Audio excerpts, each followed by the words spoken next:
So today, as I introduced, I'm going to talk about how at Orange we move from ambition to actually orchestration. And I'm going to explain you how what we mean by this. So, brief introduction, who I am, as I said it, I'm head of product and services experience at Orange Belgium, precisely. I'm working in digital experience for more than 20 years now, so I started very, very early, and 10 of those at Orange. And side note, and I take the occasion to apologize to my colleagues, I really, really love like second-degree humor, so it's sometimes a bit difficult to follow, but promise I'm not going to enter into that today. So, the question that I want to have today, it's like us in the past, if most companies measure customer experience, like with Contentsquare or other tools, why actually it doesn't really shape the customer experience? Why the decisions are not made or enough made based on this measurement? So I'm going to ask you a quick question, and you can actually use your bracelet. Green if yes, red if no. It's like, do you in your company measure customer experience? So you can raise your hands. Yeah. So most of you do. Like, we also do it at Orange for many, many years now. And we actually discuss these metrics. We have reports, KPIs, meetings to discuss those KPIs. But the second question is that, do you believe that every decision that your business makes, I don't mean you, I mean your business makes, is informed by that data that you collect? And again, you can vote green or red. Yeah, a lot more red, like expected. So what is happening here? So there is a real tension, and this tension is that on one side, we measure customer experience, and on the other side, the decisions are made, and usually it's really not in the same place. So how do you make sure that actually the rope does not break and that your experience doesn't break? So why is this happening? So that's the first question. Why is the decision not made at the same place? First of all, well, why the data does not help us decide? Well, most of the time, the data comes too late. So when you have to make a decision, your data is not there. Secondly, then, why is it arriving too late? So that's the second question. Well, usually it arrives too late because it's scattered across teams. Like, there are different teams collecting different kind of data. You have your acquisition team, your customer service, your UX team, and they don't necessarily talk together. Why is it scattered? Just told you, like different objectives, different tools, different teams, and not always a shared customer view. So the final question, and actually the most important one, is that what is happening when you don't have this data available at the moment that you make decisions? And usually, that's my face in those meetings. So I'm going to have people saying that in my experience, they will say that I think we should, or they will go for we've always done it like this, or I believe that. So that's typically when you don't have data, the room is filled with these actually opinions. And these opinions raised because simply the cannot wait for the data. Like, the decision has to be taken. You live in the world, it's moving fast, you need to answer objectives, and you are facing issues. So that's the problem statement. How do we move from this risk of your experience breaking to actually having a strong connection between your sales data and your decision-making body? And that's a question that we had many, many years ago at Orange. So I will break it today in 4 parts: visibility, meaning, scale, and connection. So visibility. More or less 8 years ago, we asked a question like, do we see and do we actually understand what our users are doing on our website? And at that time, we were using Google Analytics, we had Audior, Usabila, all these tools available. But the real honest answer was, no, we don't actually understand what they are doing. And this is when we actually started to work with Contentsquare. That was 8 years ago. So what did change when we started to work with Contentsquare? First of all, and a one that I really love to talk about, even internally inside Orange, it's auto capture. So before that, if you did not plan for the data was not available. So you were discovering things way too late. You were dependent on analytics team, you were dependent on manual tracking, you were depending on development cycles to simply get something that you guessed. Secondly, we actually gained the visibility on journeys. Not the journeys that we designed, but the journeys that our users were actually taking. And that was really invaluable. A lot of discovery there. Where do they drop? Where do they come from? How do they convert? And lastly, once we get the journey and the dropping point, we had zoning and session replay, all in one to really bring us the understanding on what was happening at the moment that we were observing.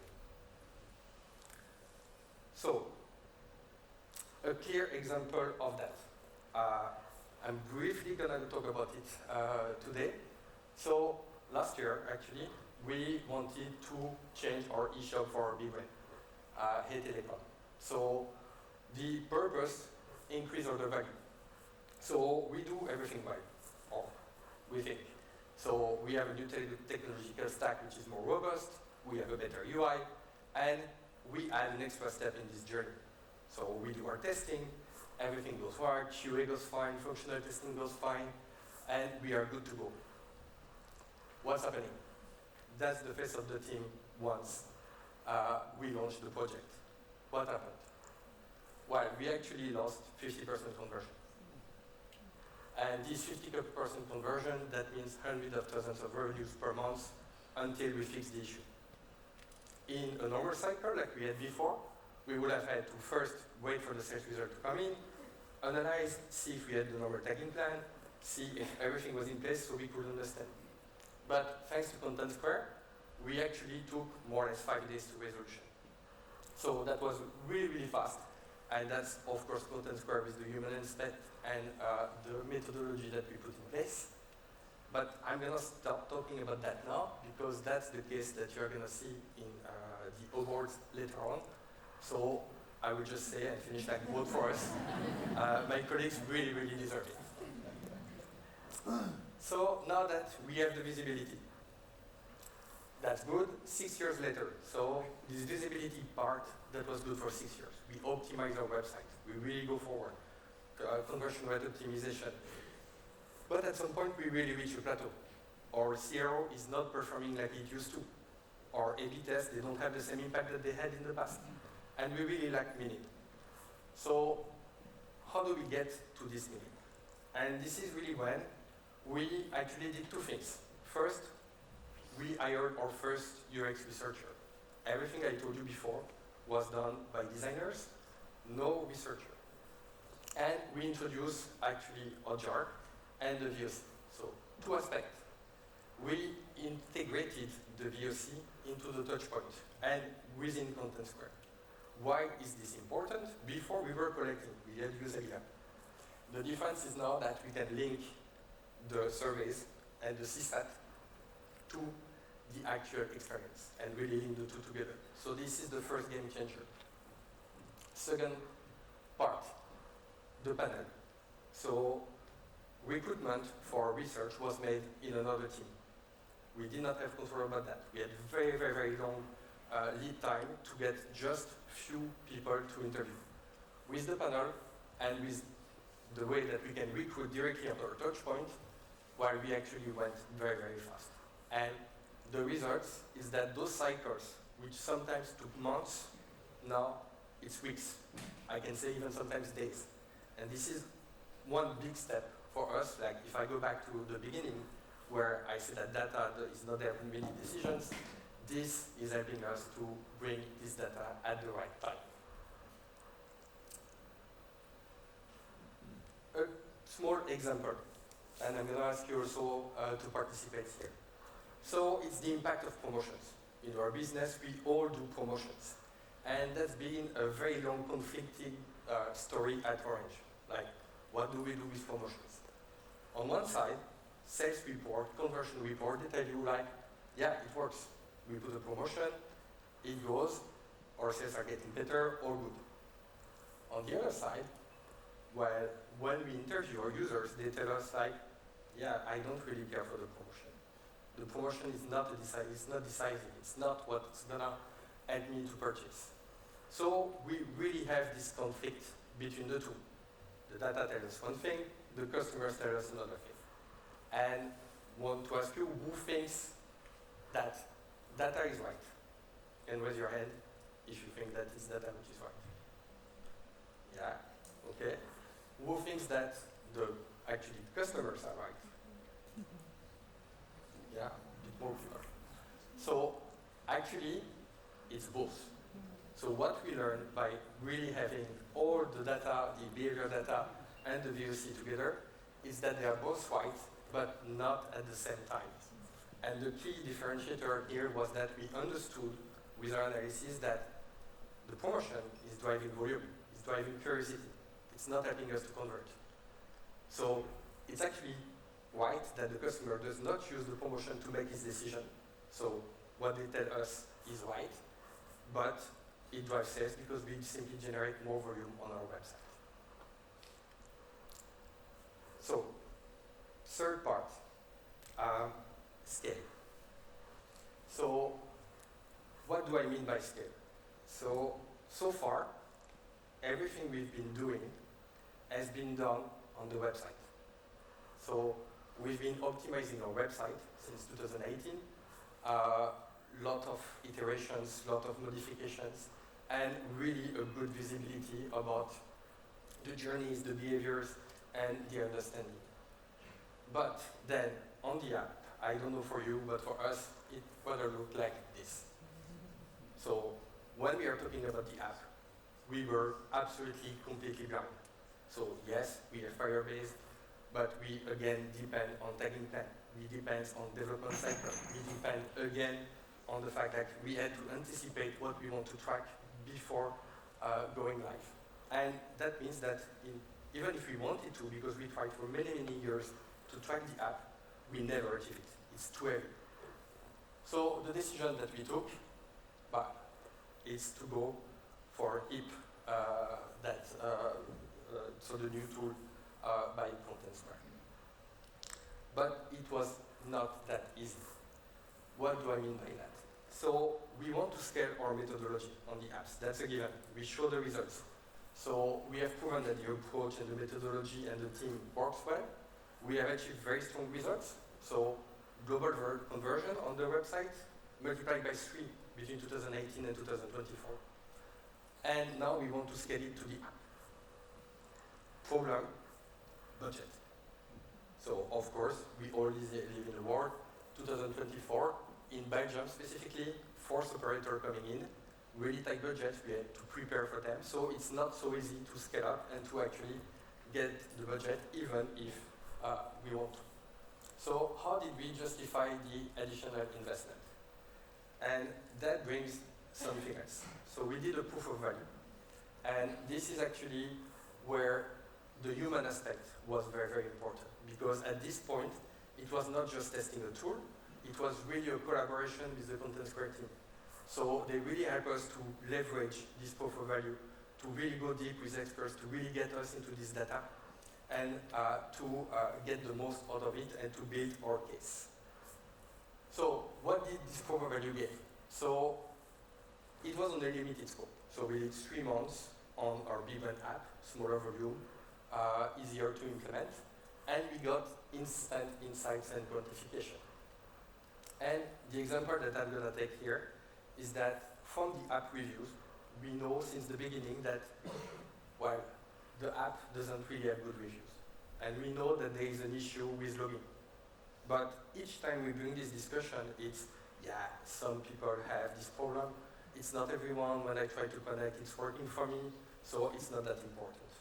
Well, the moment we connected and we got this visibility, actually the number is small, but only 2/3 of our customers could connect. That means that 1/3 of our customer base could not connect to the app, and then we're not able to do anything. So all the work, all the optimization that we do afterwards in the app, completely relevant. And not only the integration of HIP told us this, but it also told us what was the issue.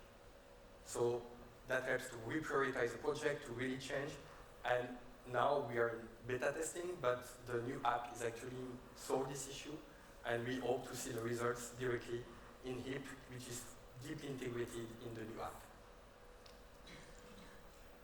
So that brings me to the last step, and this is much more of a human part. So all of this so far has been done in isolation. It's small teams. It's like a UX team, it's a team of product owners. It's not very broad in the company. People know about it, but they don't know how to use it. And that was discussed before. But the first thing that we are going to do very, very soon, actually, we hope to have it ready by today, but it's not the case, is to integrate Contentsquare with MCP and our internal tool. So within Orange, we have a tool which is called Dino tool that team members can use and can create agents to really get into the data. This is broadly used. We have 85% of our team members who use it. So the idea is really to bring this data directly there and help them to get by themselves simple answers to their question. How is the home page performing? What's the conversion rate for the iPhone? How many people visited that page with this campaign? So this is something that is coming in the next few weeks for us. But that's not the end. So we still have a long journey ahead of us. And just a reason for me to use this picture. I just think that it's the greatest photography ever made in the last few years. It's absolutely amazing. And that really says that we want to aim for the moon. So we really want to push the human side of the collaboration with Contentsquare. So we are also moving to managed services. So we want to work hand in hand on a weekly basis with Contentsquare to challenge us and to push us further into how we are using the tools and how we are getting actually the most of everything that we've invested. Then we are going to also move to the Data Connect. So Data Connect was presented. That's the next logical step for us. And why is it so critical for us? It is for the data lake enrichment. So today we have data lake, we have personalization, we have next best action marketing, but this is based on network data, CRM data, and it has a very long lead time. Like we are at 30 days on average between an act and a recommendation. Doing this enrichment, we really hope to bring it down to few hours a day maximum. Once that is done, we can actually do behavior-based personalization, something that we've not been able to do so far. So we have NBA, that's best action, yeah, that's something pretty basic. Now we really want to move into behavior-based personalization. And lastly, we want to repeat all of this. So we already scaled once between the website and the app, and we have questions about what about our TV box? That's the kind of discussion that we are having today, and we hope to see in the future what we can do with this. So, a step back to conclude about today. So what we have achieved in these 10 years. So we actually went from being the Photoshop guys, like, this beautiful color button, can you make the title bigger or the button bigger, to actually now being a decision-making enabler. So that means that we also moved into the organization. We went from a delivery team to a strategy team within the CX department. We went from correction, always correcting what was decided before, to anticipation, because of all the data that we've collected. We went from one person doing UX and doing analysis to now a team of 8. Still not a big team, but it's still a big improvement. And we grew the team, but mostly, and that's the most important, we grew the impact. By how did we grow this impact? It's because we improved the data in the visibility phase, but what we really improved is that when is this data available? And now it's almost instantly. If you have a question on the website, we are there, we can answer. If you have a question which needs VOC, we are there to answer in a few days or a few weeks. And at the end, that's because we make this data available when the decision is made that we have actually this big impact. I cannot emphasize enough that this was not just a tooling story. So of course there is all the great tools that are provided by Contentsquare, but it was really a human first and a cultural transformation. By human, I mean the interaction we have with Contentsquare since the beginning. They've been pushing us, challenging us in the right direction, sometimes wanted to go too fast for us. So that's something that we always had the discussion. And also within Orange. So for example, for my case and for this story, the first domino is like one person, my manager, 8 years ago, who believed in it and went. So Stephanie, yeah, thank you. And cultural, because now we move to the part that while we are actually changing how Orange is thinking. Like now there is no question like, do they have to talk to us? Yes, they come to us. It's not even a question. And that was really a very, very big change. So if like us, you want to achieve this and you can bring the visibility, go with meaning, scale it as far as you can, and finally connect it to all the people in your company, but that's actually what I believe, that customer experience stops being a report and that it really becomes a way to orchestrate the decisions that your company is making. And that's it for me today.